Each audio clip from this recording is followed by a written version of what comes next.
Bonjour et bienvenue dans cette vidéo, j'espère que vous allez bien. Aujourd'hui je vous retrouve pour un book haul parce que ça fait une éternité qu'il n'y en a pas eu sur la chaîne et depuis ces derniers mois j'ai quand même eu le temps d'amasser quelques livres, donc il est temps que je vous présente tout ça ou représente parce que pour certains titres je vous les ai déjà montrés dans des vidéos de pile à lire ou dans des vlogs, donc vous allez voir dans cette vidéo, il y a des livres que vous avez déjà vus et il y a des livres qui sont inédits. Donc voilà, bon, je m'y mets et puis sachez qu'à la fin de cette vidéo, il y aura de l'unboxing. Pour commencer, premier livre que j'ai acheté, c'est bien évidemment Anne et sa maison de rêve de Lucie Maud Montgomery, publié chez les éditions Monsieur Toussaint Louverture. Ça ne vous étonne pas parce que à chaque fois qu'il y a un nouveau tome de cette saga qui ressort dans cette superbe collection, eh bien je l'achète et je le lis. Et là ça n'a pas dérogé à la règle. Premier tome en plus où Anne vit sa vie de femme mariée, donc il me tardait de découvrir ça.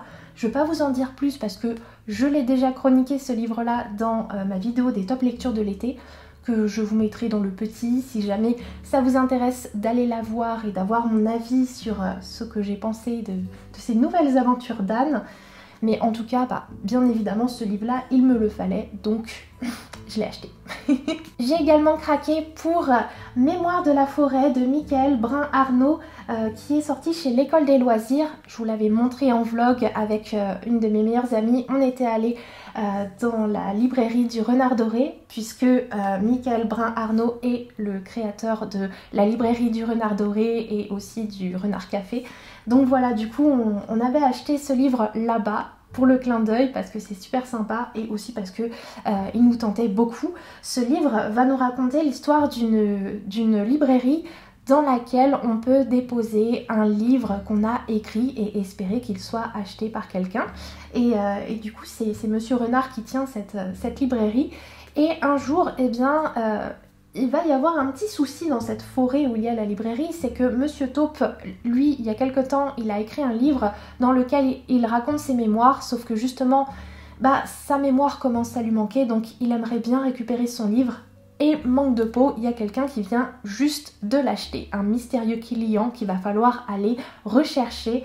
Et du coup c'est un livre qui a l'air superbe, je n'ai vu que des avis dithyrambiques dessus, donc il me tarde de le découvrir, surtout qu'à l'intérieur il y a les illustrations de Sanoé dont j'adore le travail, donc vraiment il me tarde de me plonger dans cette histoire, j'ai l'impression que ça va être une petite merveille, donc trop hâte de découvrir ça.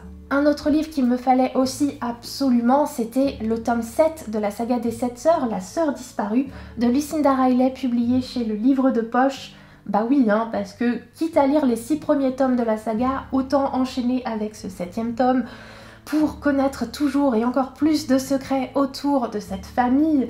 Et tome qui m'a pas du tout déçu, je vous en ai déjà parlé là encore dans ma vidéo des top lectures de l'été. C'est dire qu'il m'a plu, voilà. Mais du coup, oui, ce livre de secret de famille, un tome 7 en plus, donc je peux pas en dire plus que ça dans cette vidéo. Sinon, ça vous spoilerait. J'ai également craqué pour La Villa aux étoffes, le premier tome de la saga d'Anne Jacobs qui est sorti chez les éditions 10-18 au format poche. Bah oui, parce que j'avais très envie de découvrir cette saga qui ressemble à Downton Abbey, parce que on est aussi avec une grande demeure, des personnes très riches qui y habitent et des domestiques qui s'en occupent et du coup ça me donne trop envie de me plonger dedans. Alors livre que j'avais mis dans ma pile à lire de l'été et puis finalement j'ai vu que ça commençait en automne, donc je me suis dit que bon, je pouvais retarder un petit peu ma lecture, mais je vais quand même pas trop tarder parce que je suis super curieuse de savoir ce qui se cache dans cette histoire. J'ai également acheté le premier tome de Blackwater, La Crue, par Michael McDowell, qui est sorti chez les éditions Monsieur Toussaint Louverture dans ce magnifique format poche. Là, c'est vraiment cette collection, elle est trop belle. Et oui, j'ai craqué parce que top 1 des ventes de l'été, parce que livre fantastique avec une pointe d'horreur, apparemment une ambiance qui fait un peu penser à Beetlejuice de Tim Burton, donc je me suis dit allons-y, allons-y. Donc si j'ai bien compris, on est dans une ville qui est menacée par la crue et il y a une étrangère qui va débarquer, qui va essayer de s'immiscer dans une famille, dans un clan, et apparemment c'est une étrangère qui est un peu spéciale, donc vraiment j'en sais pas plus, mon résumé est à chier, mais ce livre a l'air trop bien. Petite nouvelle à partager avec vous, je suis devenue partenaire avec Hachette pour cette année, donc je vous en remercie parce que c'est totalement grâce à vous, grâce au fait que vous soyez là derrière moi, que vous regardiez mes vidéos, que vous soyez là à les liker, à les commenter. Merci beaucoup pour votre soutien et merci beaucoup parce que grâce à vous, je vais pouvoir découvrir des nouveautés Hachette.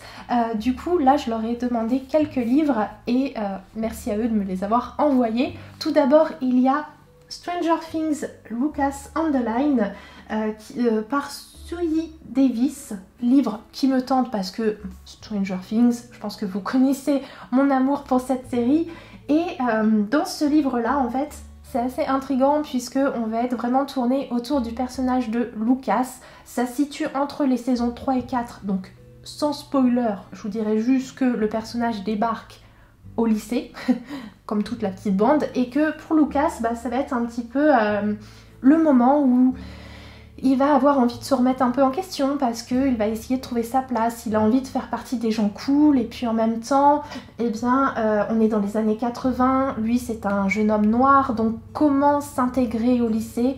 C'est ce qu'on va découvrir dans ce livre et du coup il me tarde de me replonger dans l'univers de Stranger Things à travers les yeux de Lucas. On m'a également envoyé La plus forte de Joe Watson qui est un livre qui me tente beaucoup parce qu'il a l'air tout en sensibilité, il a l'air d'aborder des sujets assez importants comme le fait de se sentir pas forcément bien dans son corps. L'héroïne, je pense que vous le voyez à la couverture, elle est un peu forte et du coup elle se sent pas forcément très bien, surtout qu'elle va emménager dans une nouvelle ville à côté de la mer, donc forcément les gens sont toujours en maillot de bain et tout ça, avec des corps qui j'imagine sont parfaits et forcément l'héroïne se sent pas très bien. Et il y a une phrase qui est assez jolie d'Anna Todd, donc l'autrice de la saga After. Elle nous dit « Une histoire profonde et essentielle qui rappelle à quel point il est important de s'aimer soi-même avant d'aimer les autres. » Voilà, je trouve ça très beau. Donc du coup, j'ai très envie de me plonger dans ce livre. Ça va être super touchant, je le sens déjà. J'ai également reçu Rose Rage par Ilana Quentin qui est sorti chez le livre de poche, donc en poche. Voilà, et livre qui me tentait beaucoup déjà quand il est sorti en grand format, puisqu'on va suivre le personnage de Rachel qui est à la tête du journal du lycée et qui va vraiment être interloquée quand elle va apprendre qu'une fille a été renvoyée du lycée parce qu'elle a tabassé un mec qui lui avait touché les mecs. Qui lui avait touché les fesses. Donc le mec, lui, il a rien eu comme sanction, mais la jeune femme qui s'est défendue, elle est expulsée du lycée. Et ça, Rachel, ça l'indigne et elle va décider de se rebeller, mais pas toute seule, puisqu'elle va aussi faire appel à toutes les autres filles et les autres femmes du lycée. Voilà, et du coup ça a l'air vraiment très bien, militant comme il faut. Et une histoire qui va sûrement me mettre un peu en colère à certains moments et qui fait aussi du bien par son message. Ensuite j'ai fait quelques petites trouvailles, notamment dans la boîte à livres à côté de chez moi et je sais pas trop quoi en penser, donc si jamais vous avez lu ces livres, n'hésitez pas à me dire s'ils sont bien ou pas, s'il vaut mieux que je les remette dans la boîte à livres ou si au contraire faut à tout prix que je les lise. Le premier c'est Everless. Par Sarah Holland, c'est une épreuve non corrigée d'ailleurs, donc livre publié chez Bayard, que j'ai beaucoup vu à un moment donné, au moment de sa sortie, dans les mois qui ont suivi. On parlait beaucoup de ce livre et puis depuis plus rien, donc je sais pas trop ce qu'il vaut. Tout ce que je sais sur ce livre, c'est que c'est un univers dans lequel on peut payer de son temps de vie en fait. Voilà, on peut le monnayer. Voilà, donc je me suis dit pourquoi pas. Après tout, mais c'est vrai que je sais pas trop quoi en penser. Et autre livre sur lequel je suis tombée, c'est Je revenais des autres par Melissa d'Acosta, publié chez le livre de poche. Donc autrice qui a également écrit Tout le bleu du ciel, là, vous savez, qui a eu un gros carton. Donc je me suis dit, ah tiens, vu que je l'ai jamais lu, peut-être que celui-là il est pas mal aussi. Et effectivement, dans le dos, en fait, dans le résumé, il y a un truc qui m'a touchée, je me suis dit, peut-être. Voilà, on nous dit « Je revenais des autres et l'histoire d'un nouveau départ. Le feuilleton d'un hôtel où travaille une bande de saisonniers, tous un peu abîmés par la vie. le récit de leurs amitiés, doutes, colères, rancœurs et de leurs amours. Le roman des autres, ceux qu'on laisse entrer dans notre vie, ceux qui nous détruisent, mais surtout ceux qui nous guérissent. Bon, cette phrase est juste trop belle, donc rien que ça m'a donné envie de lire ce livre. Je suis aussi tombée sur La princesse de Clèves de Madame de Lafayette, aussi chez Le Livre de Poche. Et c'est un livre, si vous vous souvenez, peut-être que vous étiez déjà là à l'époque, mais il y a 2 ans, je l'avais déjà trouvé dans ma boîte à livres, mais pas dans cette édition-là. En fait, je l'avais trouvé dans une édition où franchement la mise en page m'avait pas donné envie de lire le livre. Et là, je le retrouve du coup dans une nouvelle édition où ça a l'air un peu plus abordable, enfin où la mise en page me plaît un peu plus. Et je me suis dit pourquoi pas, parce que c'est quand même un classique que je dois découvrir, où il y a le personnage du duc de Nemours, et je suis née dans la ville de Nemours, donc voilà, je suis obligée de l'avoir lu, en fait, ce livre. Sauf que c'est toujours pas fait, et bon, il faudra bien que je m'y mette à un moment donné, bah là au moins, je l'aurai dans ma palle. Je suis également tombée sur ça là, oh qu'est-ce que c'est lourd. Ah la vache. Voilà, donc ça, le grand livre de la famille Passiflore de Geneviève Huriette et Loïc Joannigo, publié chez les éditions Milan. Alors je suis tombée sur le tome 1 de la saga, le tome 2, le tome 4, le tome 5 et le tome 6. Et je vais juste garder le tome 1 dans les mains parce que c'est trop lourd sinon. Ouf. Donc oui, du coup, il nous manque le tome 3. Bon, je peux vous assurer que pour avoir déjà lu ces livres, c'est pas très grave quoi. C'est pas une saga hyper épique où s'il nous manque un tome, on comprend plus rien à l'histoire. Parce qu'en fait, ces livres-là, ce sont des recueils avec dans chaque livre 3 histoires autour de la famille Passiflore. La famille Passiflore, c'est cette famille avec que des lapinous et c'est adorable, c'est une vraie lecture doudou que je ne peux que vous recommander si jamais vous aimez ça, les beaux petits livres illustrés comme ça. Franchement, je me suis régalée parce qu'en plus les illustrations sont super belles, mais vraiment. Puis dans ce format-là, elles sont très grandes. Vraiment, je suis juste déçue parce que l'intérieur de mes livres, il est parfait, mais c'est vrai que les couvertures, elles tiennent plus debout, donc je vais les remettre dans la boîte à livres en vrai parce que je sens que si je les manipule encore un peu, ça va les abîmer à force. Mais c'est vrai que si jamais il y a une réédition de la famille Passiflore, je vais sauter dessus parce que c'est trop mignon, c'est trop adorable. On suit ces lapinous au fur et à mesure des saisons. Les histoires se suivent pas forcément, mais franchement à chaque fois c'est tellement mignon, adorable. Enfin, j'arrête pas de dire ça, mais franchement c'est vrai quoi. Je me suis régalée en compagnie de ces 5 livres, vraiment trop bien. J'allais oublier de vous parler d'un de mes tout derniers achats, mon dernier achat d'ailleurs en date, c'est Les Sœurs Hiver par Jolan C. Bertrand qui est sorti chez l'École des Loisirs. Livre qui me fait super envie depuis que j'ai appris sa sortie en fait, parce que je vous en avais parlé dans une vidéo de sortie livresque. Et plus le temps passe et plus j'ai envie de la voir, donc je me suis dit allez craque. Et honnêtement, il y a plein de choses qui font que cette histoire, je sens qu'elle va énormément me plaire et me toucher. Déjà il y a le résumé autour de l'auteur. Parce que l'auteur en fait on apprend que à la base il est né fille, mais tout comme Ragnard, Jolan n'a jamais trouvé sa place parmi les demoiselles au bouclier.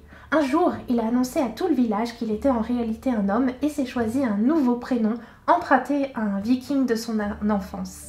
Il a laissé le bouclier pour prendre la plume et quand il n'écrit pas des histoires, il parcourt le monde avec un vieux sac à dos. J'adore, c'est trop mignon de raconter ça sur l'auteur, franchement. Et puis l'histoire aussi, elle a l'air trop mignonne. Donc en fait, il y a très longtemps, il y avait 2 hivers, la grande et la petite, et la petite a disparu. Et ça a mis tout le bazar au village.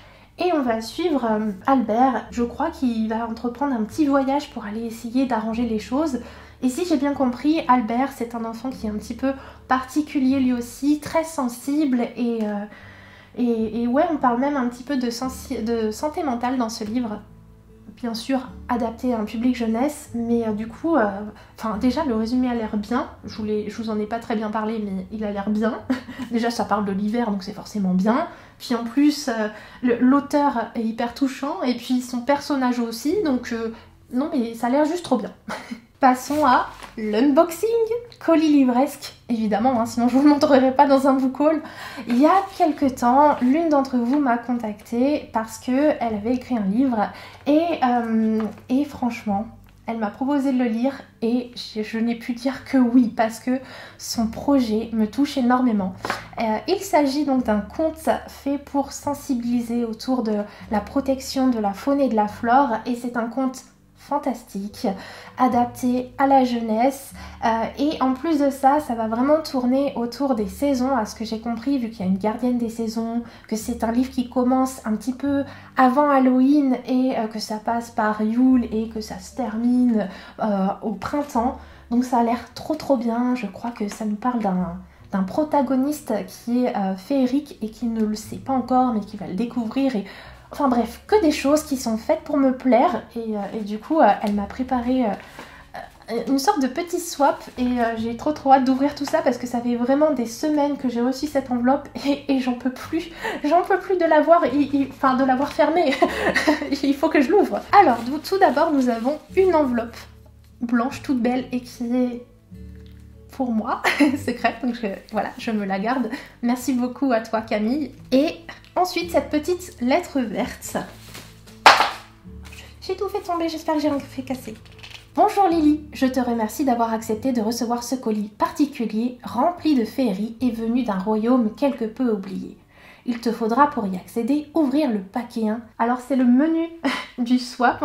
Et pour commencer, je dois ouvrir le paquet numéro 1 car tout a commencé ainsi. C'est si joli, regardez-moi l'emballage. Allez, j'ouvre. Oh mais c'est trop mignon! Mais c'est trop mignon, regardez! C'est une petite suspension de fées.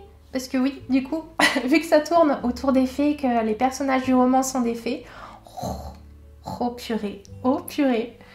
Trop chou, il y a des paillettes. Hihi. Numéro 2. Tu es à présent dans la forêt enchantée quand soudain un cercle de fées t'entoure.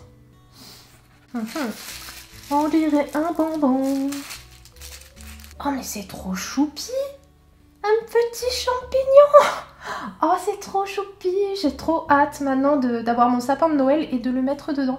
Parce que c'est sûr qu'il va y être. Mais d'abord, il va être dans la bibliothèque. Oh, trop choupi. En plus, je sais que c'est toi, Camille, qui a fait ça toute seule. Franchement, t'es une bosse. Ton voyage commence maintenant. J'espère que celui-ci te plaît. Il est temps à présent de découvrir Vera Luciole et sa magie, mais avant, fais un vœu. Paquet numéro 3. C'est... Oh, c'est trop chou. Oh, j'adore. Oh, j'adore. Je vais avoir une trop belle déco grâce à toi. Ah, trop bien. Je suis hyper gâtée. En fait, ça me touche parce que tout est fait main, en fait. Donc, oh là là, ça me touche trop.